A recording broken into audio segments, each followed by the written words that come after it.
toza awa liboso ya ambassade ya Chine zo ambassade yango toye koyebisa ambassadeur ya Chine akanga bisaka na ye azonga na Chine parce que ça sert à rien ton ambassade ya mnebe na mboko mais bopesa bato ba visa te bandeko na biso ba marchandise eza bloqué basali ba commande plus de 4 mois bopesa bango ba refus visa non y a pas besoin plus de $500 à part visa besoin exiger invitation il y a 500 alors que chinois aya na mboka oyo mana invitaka ye parce que biso ba congolais biso moto o souffrir bonyo ko la biso pour la visa mais yo chinois oyo sa mbongo injustice ni chef de l'état ici à Loba visionnaire ezali a comme ça ba congolais ba millionnaire so congolais comme un millionnaire na portefeuille magique comme un millionnaire na miracle ni kaka na entrepreneuriat so comment si entrepreneuriat bokomi ko boma yango détruire l'économie locale c'est déjà une balkanisation économique.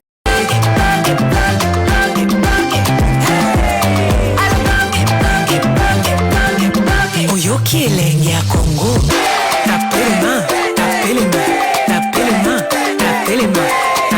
toza awa liboso ya ambassade ya Chine zo ambassade yango toye koyebisa ambassadeur ya Chine akanga bisaka na ye azonga na Chine parce que ça sert à rien ton ambassade ya mnebe na mboko mais bopesa bato ba visa te bandeko na biso ba marchandise eza bloqué basali ba commande plus de 4 mois bopesa bango ba refus visa non y a pas besoin plus de $500 à part visa besoin exiger invitation il y a 500 alors que chinois aya na mboka oyo mana invitaka ye parce que biso ba congolais biso moto o souffrir bonyo ko la biso pour la visa mais yo chinois oyo sa mbongo injustice ni chef de l'état ici à Loba visionnaire ezali a comme ça ba congolais ba millionnaire so congolais comme un millionnaire na portefeuille magique comme un millionnaire na miracle ni kaka na entrepreneuriat so comment si entrepreneuriat bokomi ko boma yango détruire l'économie locale c'est déjà une balkanisation économique.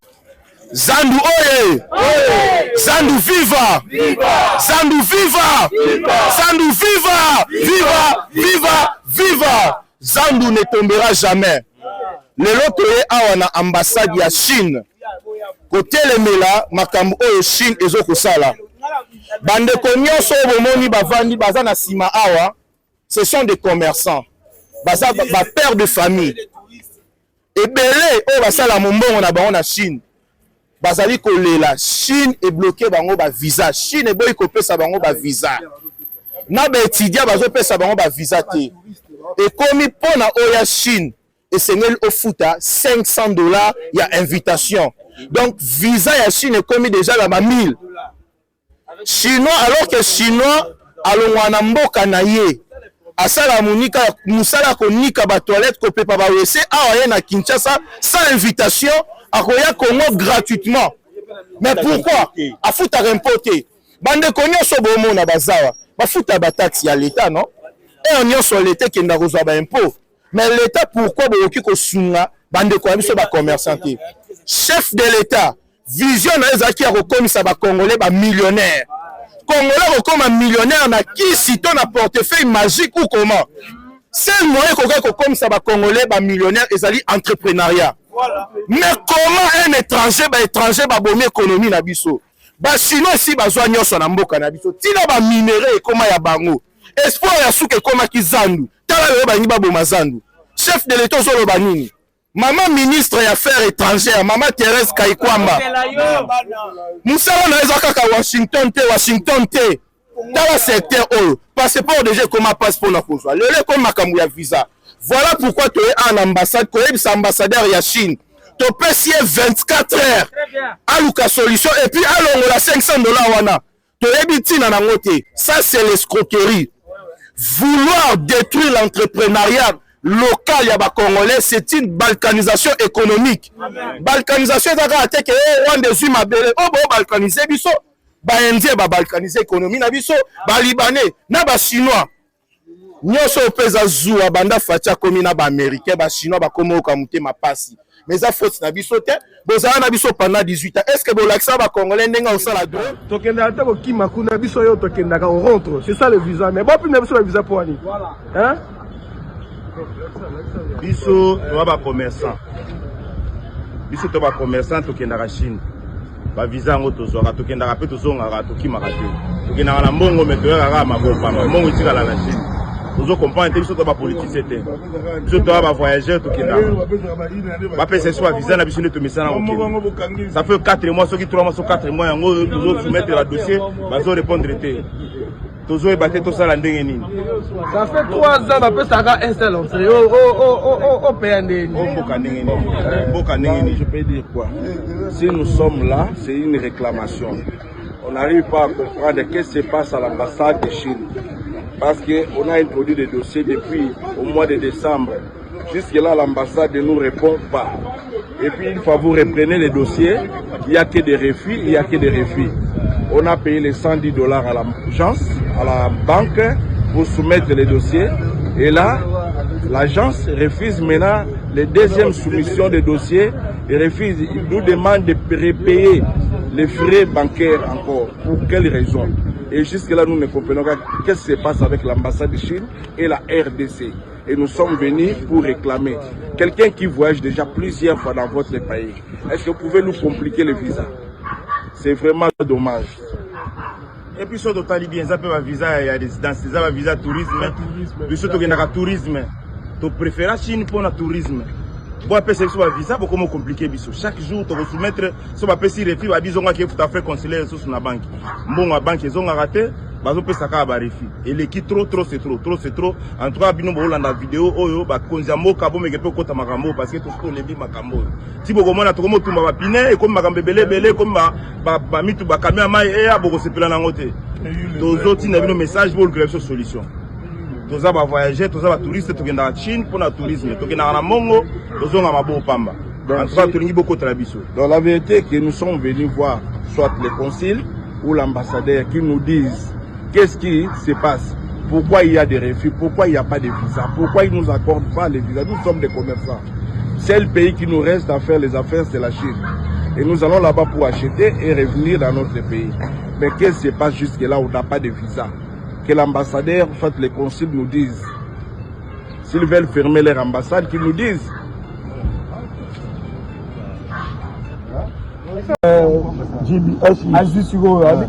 Maintenant, par exemple, peut-être tourisme visiter Mboka. Mais la visite, on a profité de la zone à Maboko, pas maté. Trop bilan, la somme. Ceux qui déjà ont un objectif, en ce moment, pour la famille, c'est une invitation de business. Le visite, par exemple, le Guangzhou a visité. Nous avons 30 jours dans le Kokina Zonga. Nous avons Shanghai.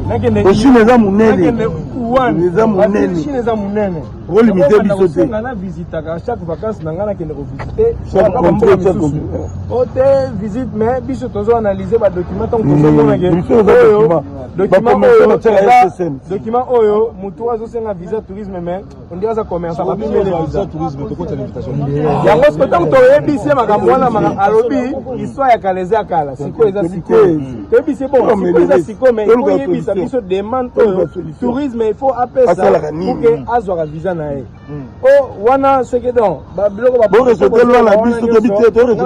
pour répondre te mais na kozo ba demande na bino nyonso o bo pesa nga sikoyo na memango na ba autorité ba tiaki nga wa soki bango ba valider bo mona kana système ko bana ko répondre ye moko déjà valider soki bo mona ezo répondre te bon voilà c'était kaka bo diplomatique to remeka côté la moi situation ngozala so pour la classe na ebisi pour la classe par exemple GW so ba lingi na ko tindelo jo so lo biki chino ko yoga alors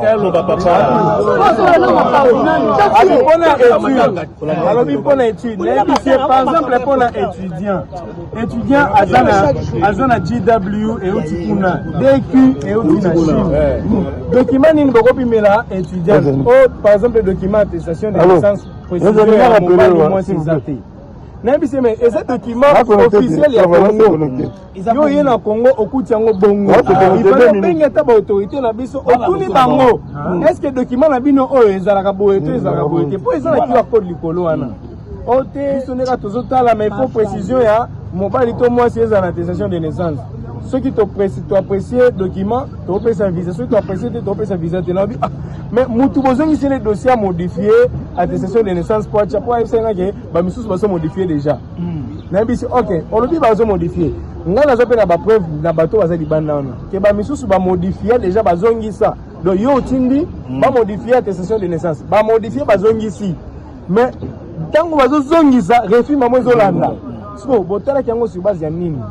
O ba document tant que vous ça, mais sous se changer, yango to décidera nengwana. Habitant, pour les raisons que la vie ba étudier belé, ba fouti ba minerval, ba fouti ba bonga ba inscription, ba démarche. Ba misu ba ota ba province pour ba Kinshasa, ba hotel ba makamne so wana. Mais na suka nango asali demande, bo répondre été, bo pese visa té. Tout comme besoin ou melisa dossier pour ezala suite nango. Oh bon, wana ba demande na bino nyonso to site yo yango. Na kompesa nde ngana ko décider te pesa ni leba chwana plutôt gayaro na kozongisa siko prochainement na kozongisa comme ça bokoyeba ko ndenge nini so bomoni na système le but ko kende tête ko la awa pas de solution biso toza ba voyageurs toza ba politiciens te donc le problème qui est là, nous venons de voir les conseils lui-même en face. Il nous exige pour obtenir le visa, il faut avoir une invitation officielle pour les commerçants. Donc comme on est des commerçants, on doit avoir les invitations officielles. Or, ces invitations, ça nous coûte $500 pour en avoir. Et puis ça prend du temps. Alors nous avons demandé au conseil de nous faciliter la tâche pour l'obtention des visas. Parce que c'est une chose inadmissible. Si nous restons comme ça, on n'a pas le visa pour la Chine. Donc nous devons faire pression. Ils nous renvoient aux affaires étrangères. Je ne sais pas pour aller faire quoi. Le problème est à leur niveau. De nous accorder le visa. C'est ça ce que nous exigeons.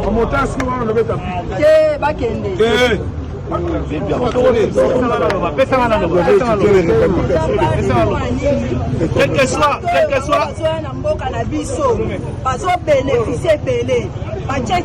pour la limiter nyonso moi ba commerçant ba teka ezate et comme na tout na biso papa biso visa ba lingité ba comment luka ba obligé biso invitation au 3 wana c'est $500 pour l'invitation yango moko. Est-ce que commerçant soit 15 invitation wana à cause combien azo gagner combien billet ça combien pour gagner combien. Bon, je pense que Balobi est à ça, mais dans tous les cas, ils ont l'invitation à business, ils ont l'invitation à tourisme. Nous sommes balés, ils allaient pour couper ça, visa. Et là, on a dit ça que nous avons des tourisme. Pourquoi exiger une invitation à business? Et puis, nous avons des preuves. On a dit ça que l'invitation à business et à qui basengi ba visa comment ça batouana basenga lisusu invitation il y a tourisme pendant que batouana pas une invitation officielle. Donc le conseil nous a rien dit de convaincant par rapport à la revendication et même biso. Raison pour laquelle nous avons décidé nous ne partirons pas tant que le conseil ne nous donne pas une suite favorable par rapport à nos revendications. Merci. Photos d'invitation business. Tu ressens un tourisme et tu as business. Bateau bazaki avant yo bando pe soka bongo biso donc no to falsifier ngala oti Chine na yebu na falsifier ceux qui ba falsifier le baza bata kati biso to falsifier ngala oti Chine na invitation na ngala Chine na kende na be ma partenaire na ba tinga invitation na to falsifier bata agence de le ba question bango bazi bango basa la seconde lecture avant ba tinga pas la bino bango ne ba falsifier donc problème il y a le bien invitation business. Invitation wana odo exiger biso. Tu fous à moi $500. Deuxièmement, et qu'on soit un mois ou bien après un mois pour y aller. Alors pour te rendre les Congolais tâche difficile. Yo pesa biso modèle ni invitation. Oyo lingi to ya nango. Ah, na bisi. Business. Allô? Pour 5 personnes. Mais après avoir soumettre la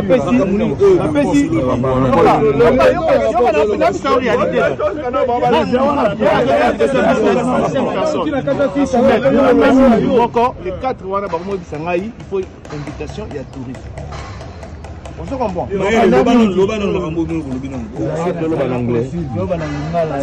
On sort bien invitation business.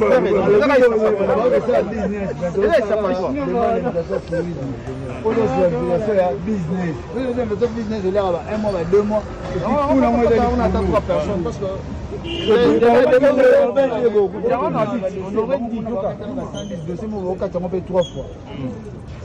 Bonjour.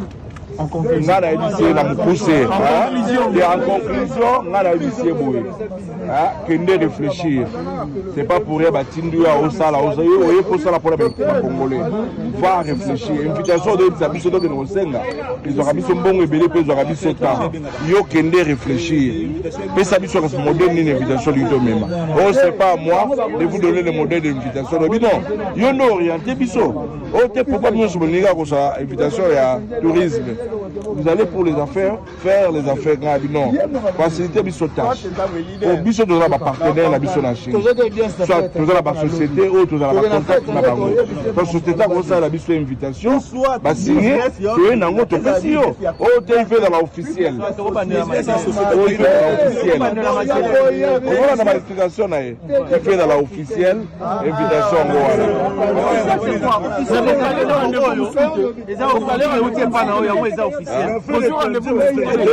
biso donc une affaire étrangère tozongela yo toyebisi oyo toye kaka échantillon mais tokoyaki komema une foule si ça résiste nous allons apporter amener une foule ici toyebisi ye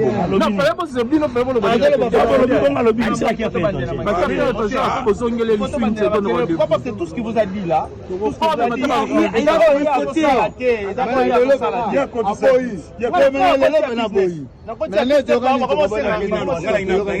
toyokani na ete kamwa na kanda biso togangeli ye togangeli ye mpenza togangeli kuta mwasi wana vando